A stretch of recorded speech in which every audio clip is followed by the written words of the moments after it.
América Podcast Collection. Elis, uma biografia musical. Episódio 16.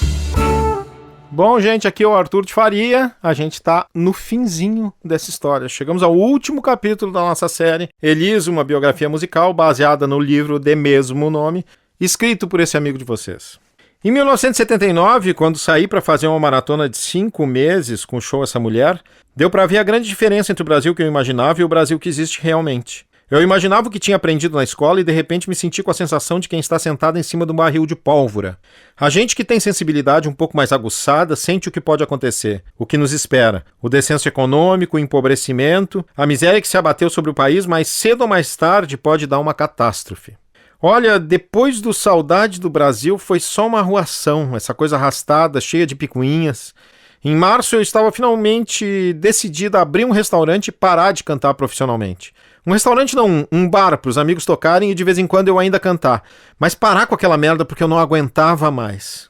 Era uma crise braba, séria, pesadona. Eu entrava em pânico e me fechava no quarto. Uma crise de me passar pela cabeça a ideia de suicídio e tudo, coisa que eu nunca havia pensado na vida. Felizmente hoje eu já tô legal, mas o trabalho de desobstrução foi lento.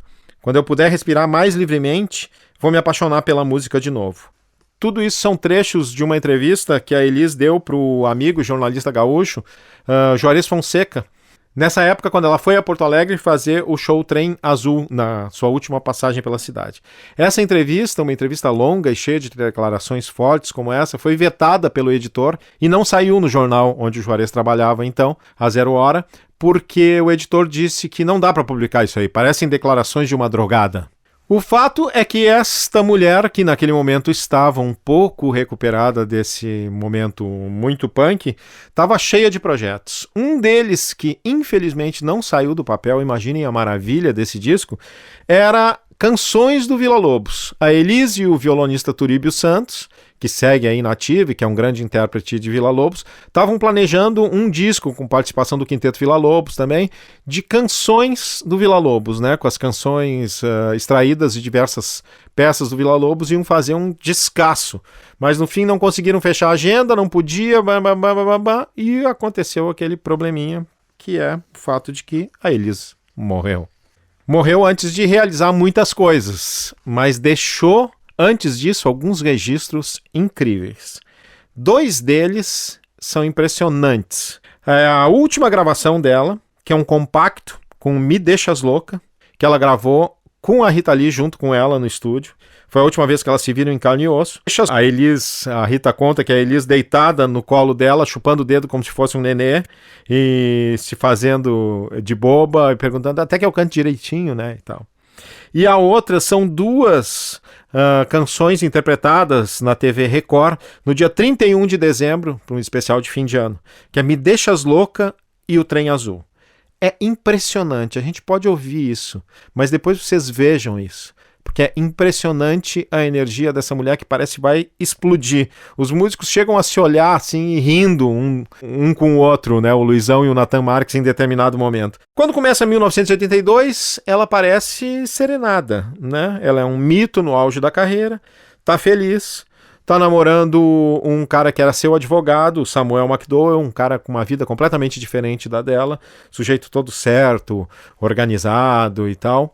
O Samuel era o advogado de muitos sindicatos de músicos, um advogado envolvido com direitos humanos, um cara bacana, discreto, careca, sereno, na dele, né? Tudo diferente do que se esperaria do namorado da cantora mais famosa do Brasil.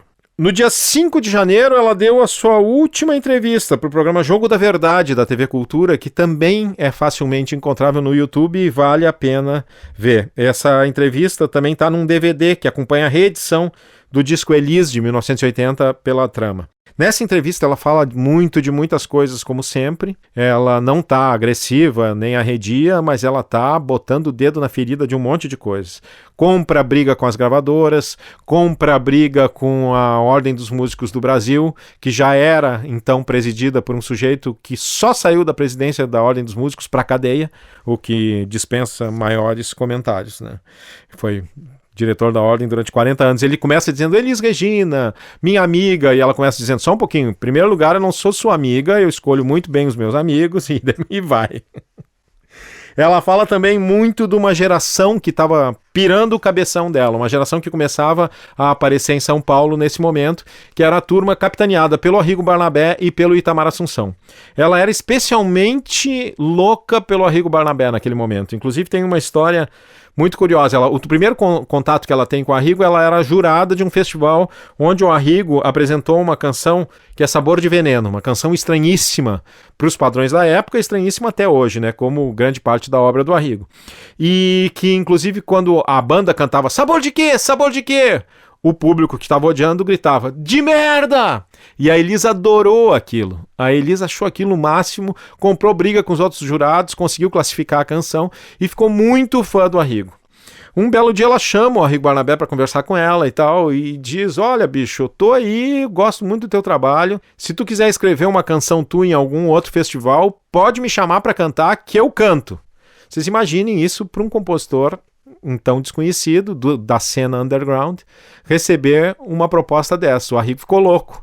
Logo depois, ele teve uma entrevista, ele foi dar uma entrevista para um jornal alternativo, e aí comentou com o jornal, pois é, a Elis está gostando muito do meu trabalho e tal, isso me deixa muito feliz, mas não fala nada do festival e não fala nada de gravação. Quando sai o jornal, a manchete da entrevista é Elis Regina vai gravar Arrigo Barnabé. Aí o Arrigo, sem saber o que fazer, muito jovem, muito constrangido, liga pra Elis e diz, Elis, olha só, eu queria te dizer que eu não falei aquilo na entrevista, eu não disse isso e quer saber, eu nem quero que tu cante as minhas músicas. Obviamente, até hoje, ele se arrepende amargamente de ter dito isso, né?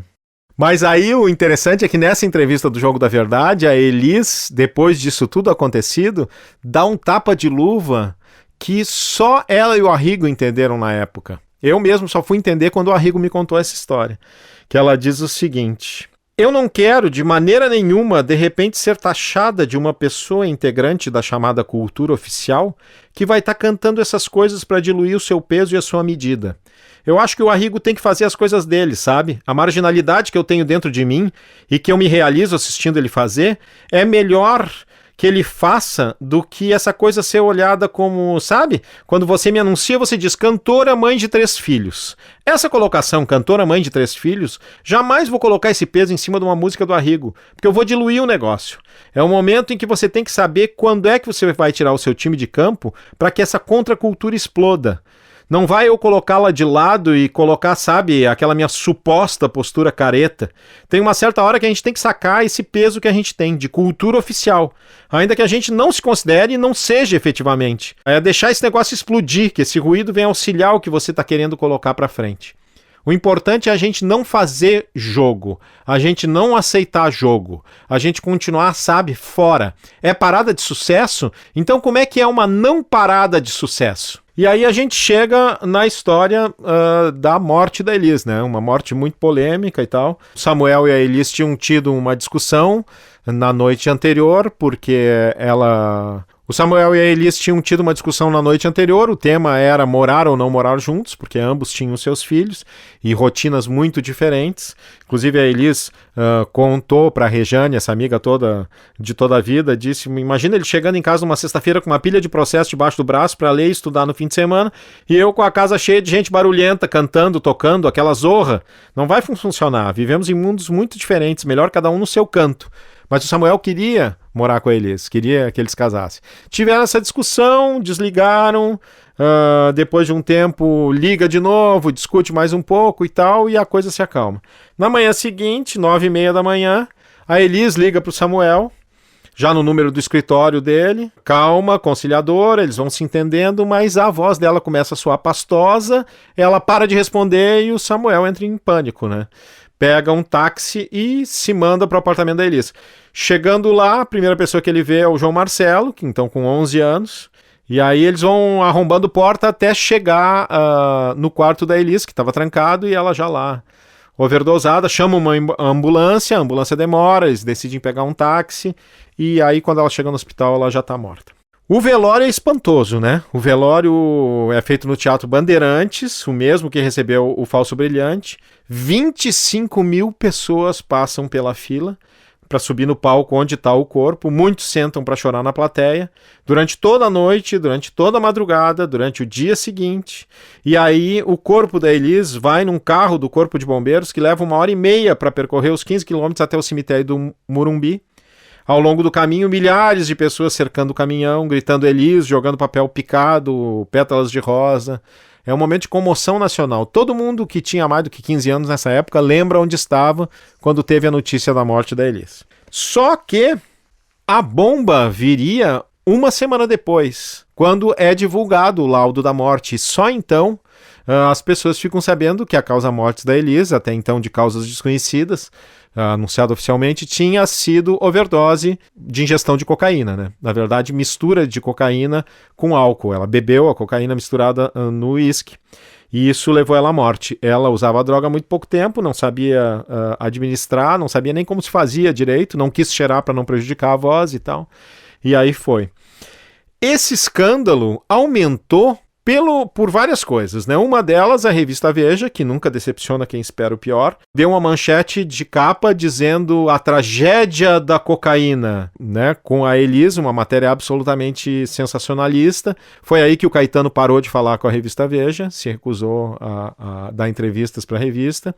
Reza a lenda que o Caio Fernando Abreu teria se demitido da revista nessa época, mas depois me contaram que não, que eu tinha essa informação, mas era errado. O Caio já tinha saído da revista quando saiu essa manchete. Mas a outra coisa polêmica era o quê? Quem assinou o laudo da causa-morte da Elis? Um médico chamado Harry Shibata. Quem era o Harry Shibata? O Harry Shibata era o médico legista que dava os laudos falsos para a ditadura militar quando os caras assassinavam alguém e ele dizia que era suicídio. Por exemplo, quem? O jornalista Vladimir Herzog. Quem era o advogado do Vladimir Herzog que conseguiu provar que ele tinha sido assassinado e que o laudo do médico era falso? Samuel McDowell, o então viúvo da Elis. Obviamente, todo mundo que era próximo da Elisa e que não sabia que ela usava droga, começou a achar que isso era armação também, e armou-se uma teoria da conspiração que no fim não era teoria da conspiração, era só uma daquelas incríveis e irônicas coincidências do destino que a gente fica pensando, alguém deve estar rindo disso. O Nelson Motta é quem dá a melhor história, né, sobre a melhor versão sobre essa coisa da morte que rendeu tanta polêmica e tanto sensacionalismo, né? O Nelson, que foi muito amigo da Elis, que tomou outras drogas com a Elis e tal, que nunca foi uma consumidora contumaz, mas enfim. Ele diz o seguinte: a Elis nunca foi drogada ou dependente de nada. Ela bebia um pouco de vez em quando, fumava um baseado aqui e ali, mas nunca fez nada compulsivamente. Estava entrando na cocaína numa hora em que muita gente já estava começando a sair. Pior, sempre preocupada com a voz, a garganta, seus maiores bens, estava evitando inalar cocaína, preferindo misturá-la com uísque. Dessa forma, a droga vai para o estômago e demora mais a entrar na corrente sanguínea, tornando muito difícil controlar as quantidades. Foi isso que matou a Elis. Tinha 36 anos. 36 anos, uma idade absolutamente cabalística, né? Não chega a ser os 27 em termos de taxa de mortalidade de músicos, né? Que 27, o Kurt Cobain, Jimi Hendrix, Amy Winehouse, Noel Rosa e tal. Mas com 36 anos de idade morreram, por exemplo, o Mozart, o violonista Rafael Rabelo, o Philip Lynott do Tin Lizzy, o Bob Marley, o Bizet, a Marilyn Monroe, que é bom lembrar que também cantava, o jazzista Eric Dolphy, o bluesman Steve Ray Vaughan, o compositor brasileiro Custódio Mesquita, o Renato Russo. 36 anos de idade é uma idade perigosa para músicos e cantores. Em 36 anos de vida e 21 anos de profissão, a Elis tinha gravado 28 LPs e 20 compactos, que venderam durante a vida dela 4 milhões de cópias. Ou seja, nenhum teve grandes vendagens além daquele primeiro. Se um só vendeu 1 milhão, todos esses outros juntos venderam 3 milhões. Depois da morte dela, começaram a sair vários discos, né? Saiu primeiro o Elise em Montreux, que é maravilhoso e que foi relançado recentemente em um formato chamado Um Dia, em que tem a gravação dos 2 shows que ela fez, o Trem Azul, e depois, muito tempo depois, um disco remixado bem ruim para quem gosta da Elis, que chegou até a ter um sucesso, Corsário, que tocou no rádio bastante, né, alguns anos depois da Elis morta. Elis Regina lançou compositores como Ivan Lins, João Bosco, Aldir Blanc, Milton Nascimento, Gilberto Gil, Renato Teixeira, Belchior. Elis Regina escreveu seu nome como uma das grandes intérpretes do século XX. A Björk, a islandesa mais cool do planeta, é uma que é devota da Elis e que diz que a Elis vai a lugares onde eu gostaria de ir, mas não tenho coragem. A Elis viveu toda a sua vida adulta sobre uma ditadura. Elis Regina nunca votou para presidente. Aí algumas declarações dela, né, que eu acho interessantes. Ela dizendo, eu não sou sempre a favor da corrente, mas chegou um dia que eu achei que eu estava pulando o carnaval ao contrário. Por que exigem de mim tanta coisa? Eu sou boa cantora e ainda tenho que ser educada? Sou a Elis Regina Carvalho Costa, que poucas pessoas vão morrer conhecendo. Vamos pelo menos conservar o bom humor, senão você se flagra comprando um 22 e dando um tiro na cabeça. Me perpetuar? Não tô afim. No dia que alguém for reorganizar o seu fichário na pasta ou no comportamento Elis Regina, vai ter muito trabalho. Eu não tenho a menor intenção de ser simpática com algumas pessoas. Eu sou obrigada a aceitar quem passar pela frente? Me tomam por quem? Uma imbecil? Quando descobrirem que eu tô verde, eu já vou estar amarela. Eu queria terminar essa série como termina o livro, que é uma coisa muito linda. 3 dias depois do seu último show em Porto Alegre, ela escreve uma longa carta para o seu amigo jornalista Juarez Fonseca, uma carta que o Juarez foi deixando para responder, e aí Elis morreu e ele não respondeu. A carta terminava assim: vê se a gente encontra um espaço para se escrever ou telefonar. Vamos parar com essa besteira de que o país é imenso, que sempre estamos ocupados, e bom mesmo é um canto silencioso, alguns discos e livros e nada mais. O ser humano nasceu para a tribo, para troca, para convivência, para uns abraços, para uns carinhos e para a gostosura de estar sempre no meio de gente semelhante e ou amiga. O resto é mentira inventada pelo capitalista para forçar isolamento, concentração no trabalho e abstração do prazer de viver a vida plena. Vamos brincar de que somos só nós, míseros e distantes companheiros de trincheira, que vamos romper esse viciado e vicioso círculo. Até qualquer hora, para um abraço e um olho no olho. Até sempre. Elis.